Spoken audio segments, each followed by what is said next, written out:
Hi, I'm Suzanne Carter. I'm the marketing consultant on Beyond the Border. What I'm responsible for is overseeing all the promotions and publicity that goes out about the festival and making sure people know about the festival and how to buy tickets. Now, as a 10-year-old, I wanted to be a writer, I wanted to be a journalist, and actually until I was about 23, I went off and studied as a journalist and worked in quite a few radio stations and newspapers.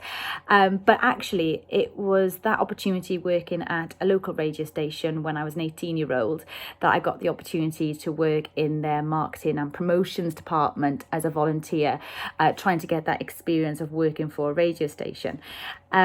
So from there, 20 years later, I'm now working for a number of festivals, a number of arts organisations in Wales and across the UK, raising awareness of their events and their organisations.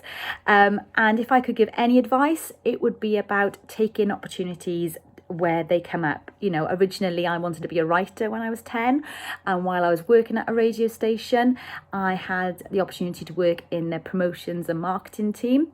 Didn't really know at the time what that meant, but when I actually did go for it and when I did spend a whole summer there, I really enjoyed the opportunity to be really creative, come up with great promotional ideas, and the flexibility and the creativity of working for such a department. So my tip is that if you don't know what you want to do, go and do it and try and get as much experience as you can. Unfortunately, sometimes unpaid, but sometimes that gives you a really good insight into what the sector might be like.